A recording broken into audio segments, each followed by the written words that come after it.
¿Cómo es que la ciencia, que en teoría busca el conocimiento puro, y el imperio, que lo que busca es el poder, acabaron pues tan íntimamente ligados?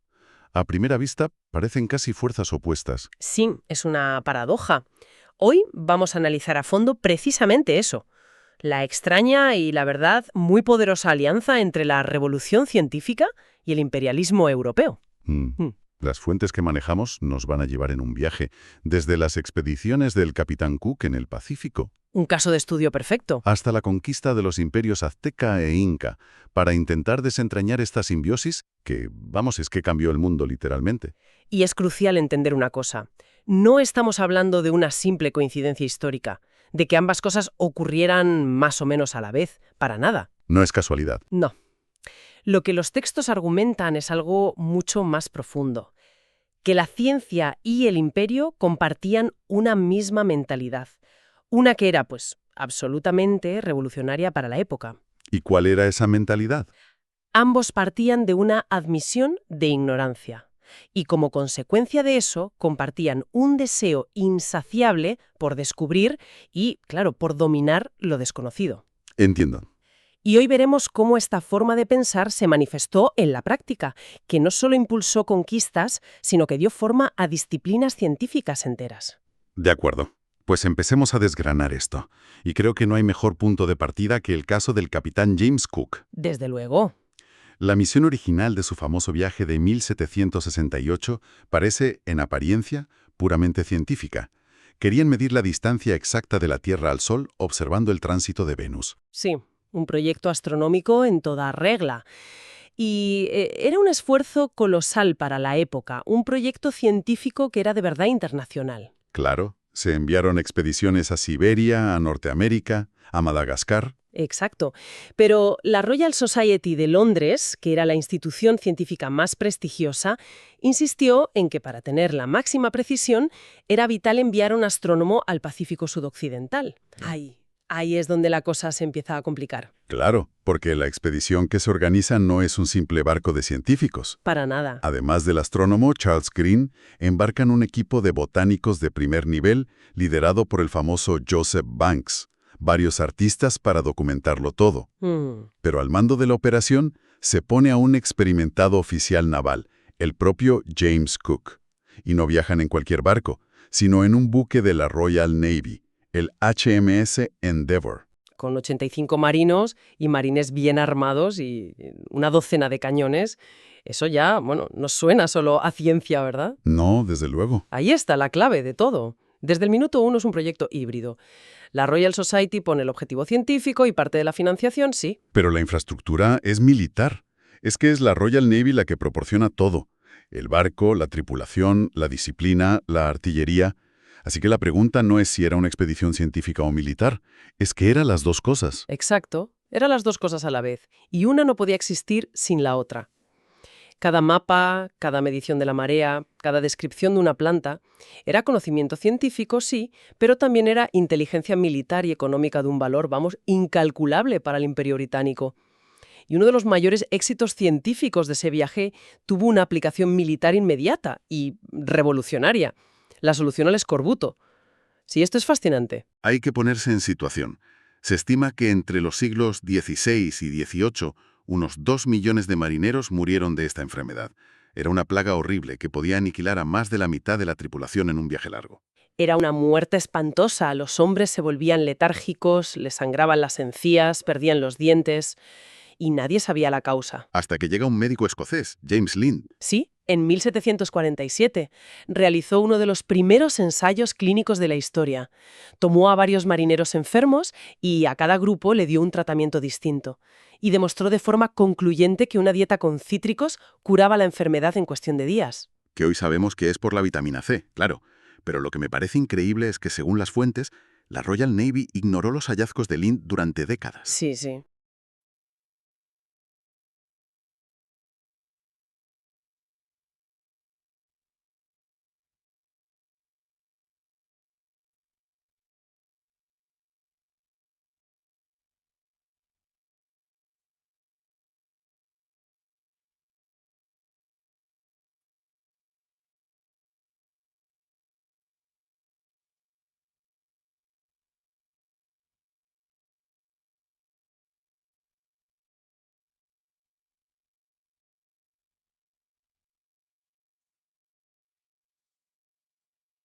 Suena casi a negligencia criminal. O sea, ¿por qué una potencia naval despreciaría la cura para la principal causa de muerte de sus marineros?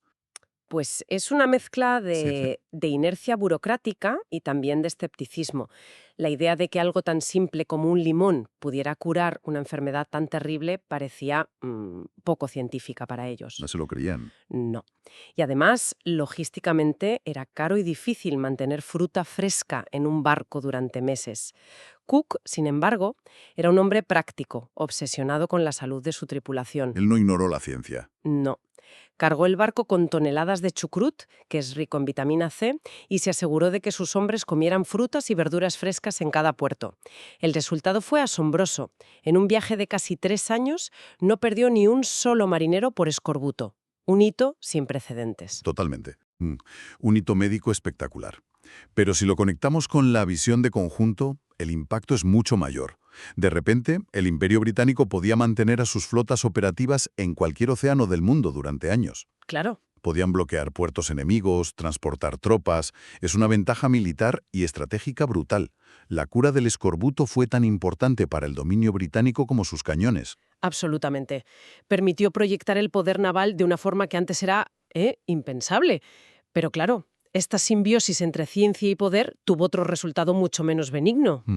La expedición de Cook no solo observó Venus y curó el escorbuto, también cartografió y reclamó para Gran Bretaña muchísimas de las tierras que visitó, la más notable, por supuesto, Australia. Su viaje sentó las bases para la ocupación británica del Pacífico. Y en muchos casos, para el exterminio de las culturas y poblaciones nativas. Exacto. Y el caso más trágico que citan las fuentes es el de los tasmanos, un pueblo que había vivido 10.000 años en aislamiento casi total, y en apenas un siglo tras la llegada de los europeos, desaparecieron. Aniquilados. Es una historia terrible. Es desoladora. Los colonos europeos los cazaron como animales, los asesinaron. A los pocos supervivientes los encerraron en un campo de concentración evangélico, donde murieron de enfermedad y desesperación. Madre mía. Y aquí la conexión con la ciencia se vuelve aún más siniestra. La tragedia no acabó con su muerte. En nombre de la antropología y la biología racial, sus cadáveres fueron profanados. ¿Qué hicieron? Los científicos los diseccionaron, midieron sus cráneos, analizaron sus huesos, buscando pruebas de su supuesta inferioridad racial. ¿Pero cómo justificaban eso? O sea, ¿qué creían que estaban aprendiendo al exhibir sus restos en un museo? Porque el texto menciona que el esqueleto de Truganini, considerada la última tasmana de sangre pura, Sí. estuvo expuesto en un museo de Hobart hasta 1976, 100 años después de su muerte. Lo justificaban como la preservación de un espécimen valioso para la ciencia, como si fuera un dinosaurio. Creían que estudiando su fisionomía podrían entender por qué se habían extinguido, bajo la premisa de que eran una raza inferior incapaz de competir.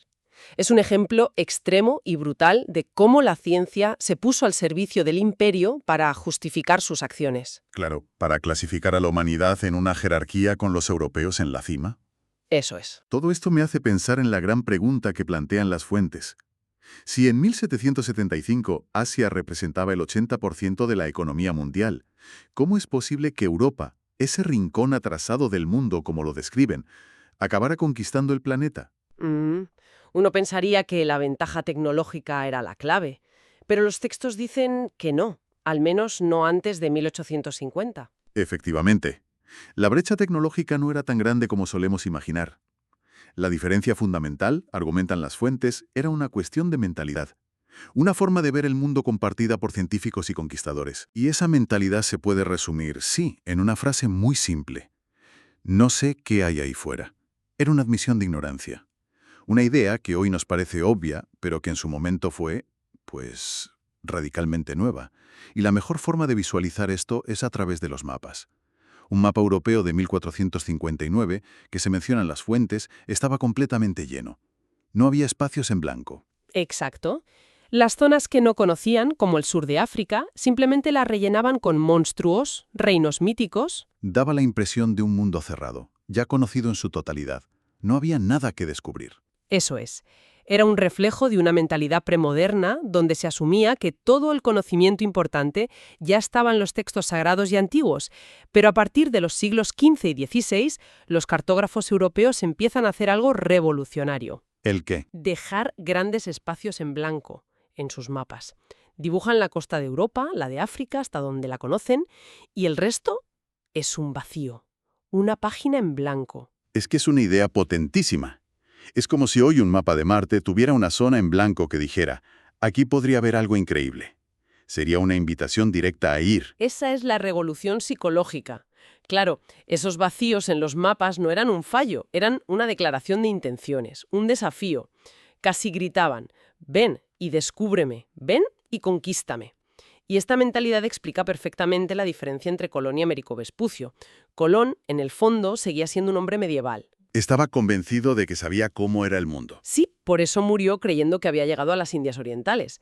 Fue incapaz de admitir su ignorancia, de aceptar que había encontrado algo totalmente nuevo que no encajaba ni en la Biblia ni en los mapas que él conocía. Mientras que Américo Vespucio, que es quien acaba dando nombre al continente, representa al primer hombre moderno. Su gran contribución no fue navegar mejor, No. sino tener la valentía intelectual de mirar lo que tenía delante y decir, no lo sabemos, esto no es Asia, esto es un continente nuevo. Y esa admisión de ignorancia fue el pistoletazo de salida. Se puede argumentar, de hecho, que el descubrimiento de América fue el evento fundacional de la revolución científica. Obligó a los europeos a darse cuenta de que las fuentes más sagradas estaban incompletas o directamente equivocadas. Claro, forzó a priorizar la observación directa sobre la tradición. Exacto. Y, por supuesto, para conquistar y administrar esos nuevos territorios necesitaban una cantidad ingente de conocimiento nuevo. Geografía, botánica, zoología. La conquista se convirtió en una empresa científica y la ciencia en una herramienta de conquista. Y este choque de mentalidades se ve de una forma casi cinematográfica en el encuentro entre Hernán Cortés y el Imperio Azteca. Sí, es un caso de estudio increíble. Para los aztecas, que se consideraban el centro del universo, la llegada de esos 550 españoles en 1519 fue el equivalente a una invasión extraterrestre. Los textos describen su desconcierto total. Su perplejidad era absoluta. Se enfrentaban a seres de piel blanca, con vello facial, que montaban unos animales terroríficos, los caballos. Y que portaban armas que escupían fuego y truenos. Y luego está el detalle del olor, que es fascinante. La fuente menciona que los aztecas asignaron portadores de incienso para que acompañaran a los españoles a todas partes. Claro. Y los españoles, en su arrogancia, pensaron que era un honor divino, que los trataban como a dioses. Pero las crónicas nativas revelan la verdad. Sí, la verdad era muy distinta. Era porque no soportaban su olor corporal. O sea, el primer ambientador humano de la historia. Es un choque cultural en su máxima expresión. Totalmente. Y esa anécdota ilustra perfectamente la parálisis azteca. No sabían cómo reaccionar, no sabían si eran dioses, demonios, embajadores, dudaron, deliberaron. Y mientras, Cortés actuó. Claro, Cortés, que apenas tenía 550 hombres, actuó. Él venía de una cultura para la que invadir tierras desconocidas era, por así decirlo, una especialidad de la casa. No tuvo dudas. Y aprovechó no solo su desconcierto, sino también su visión localista del mundo.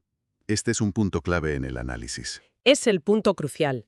Cortés, que era un maestro de la manipulación, se dio cuenta de que el imperio azteca era un mosaico de pueblos sometidos que odiaban a sus amos, y se presentó como su libertador. Y forjó alianzas. Exacto.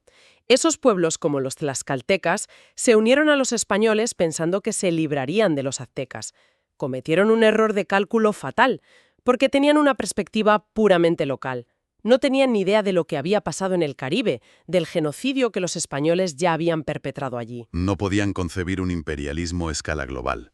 Y el patrón se repitió una década después con Pizarro y los incas. El mismo patrón. Los incas, a su vez, no tenían noticias fiables de la aniquilación de los aztecas. Su mundo acababa en sus fronteras. Y lo más sorprendente es que esta visión localista no era exclusiva de los imperios americanos. No, en absoluto. Las fuentes señalan que los grandes y sofisticados imperios asiáticos, el otomano, el safávida en Persia, el mogol en la India y la dinastía Ming en China, tuvieron noticias de los descubrimientos europeos, pero mostraron un interés mínimo, casi nulo. No les importaba. Para ellos, esos bárbaros de piel pálida de un continente lejano no eran una amenaza ni una prioridad. El mundo importante seguía girando en torno a Asia. Hay un dato que lo resume todo de forma demoledora. El primer mapamundi hecho en China que mostraba el continente americano no se imprimió hasta 1602, más de un siglo después de Colón. Y lo más increíble es que fue obra de un misionero jesuita europeo, Matteo Ricci. Ni siquiera lo hicieron ellos. Esa diferencia de perspectiva fue determinante. Durante 300 años, los europeos tuvieron el campo libre en América y en los océanos. Acumularon una cantidad de riqueza, de recursos y de conocimientos sin precedentes. Y cuando volvieron su atención hacia Asia, ya era tarde. Ya era demasiado tarde. Las potencias asiáticas, que habían sido mucho más ricas, se encontraron en una posición de debilidad frente a un imperialismo europeo que ahora sí tenía una ventaja tecnológica y organizativa abrumadora. Entonces, la dinámica solo cambia en el siglo XX, con los movimientos de descolonización. ¿Cuál fue la clave para que tuvieran éxito? Pues precisamente que adoptaron la visión global de sus colonizadores. Los líderes de movimientos como el de Vietnam o Argelia entendieron que su lucha no era solo local. Buscaron apoyo fuera. Claro, buscaron apoyo en la Unión Soviética, en Estados Unidos, llevaron su causa a las Naciones Unidas y sobre todo aprendieron a manipular a la opinión pública de las metrópolis. Entendieron que la guerra ya no se ganaba solo en el campo de batalla, Sino también en los medios. sino en las televisiones y en los periódicos de París o Washington. Aprendieron a jugar el juego global. Vale. Si intentamos juntar todas las piezas, ¿qué conclusión podemos sacar? Parece claro que la simbiosis entre ciencia e imperio no fue un accidente. No. Ambos se alimentaban de la misma inquietud por lo desconocido, de esa admisión de ignorancia que se plasmaba en los mapas vacíos. Exacto. La ciencia le ofreció al imperio herramientas prácticas como la cura del escorbuto, ventajas militares y, muy importante, una justificación ideológica. La idea del progreso. La idea de que el hombre blanco llevaba el progreso, la medicina y el conocimiento a los pueblos atrasados fue un pilar del imperialismo. A cambio, el imperio financió a la ciencia, protegió a sus practicantes y extendió el pensamiento científico por todo el planeta.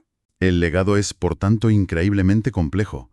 Por un lado, crímenes atroces y la destrucción de culturas enteras. Por otro, la creación del mundo globalizado en el que vivimos. No es una historia en blanco y negro. En absoluto. Es una herencia profundamente ambigua con la que todavía lidiamos. Y para terminar, las fuentes nos dejan con una idea bastante provocadora.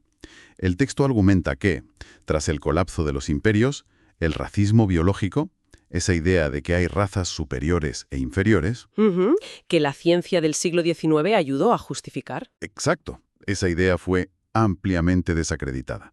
Pero, ¿significa eso que la idea de una jerarquía entre pueblos desapareció por completo? Esa es la pregunta final que nos deja el análisis. Sugiere que el racismo biológico fue reemplazado por algo que podríamos llamar culturismo. ¿Culturismo? Sí. Ya no está bien visto decir es por su sangre o es por su raza para explicar por qué ciertos grupos tienen más éxito que otros. Pero a menudo escuchamos argumentos del tipo está en su cultura. Se habla de culturas más dinámicas o de culturas que impiden el progreso. Y la pregunta que queda en el aire es, en el mundo actual, en nuestros debates sobre inmigración, desarrollo o relaciones internacionales, ¿hasta qué punto esta idea de un choque de culturas sigue cumpliendo la misma función que el antiguo racismo científico? Es una forma más sutil y socialmente aceptable de justificar las desigualdades y las jerarquías globales. Es algo sobre lo que sin duda vale la pena pensar.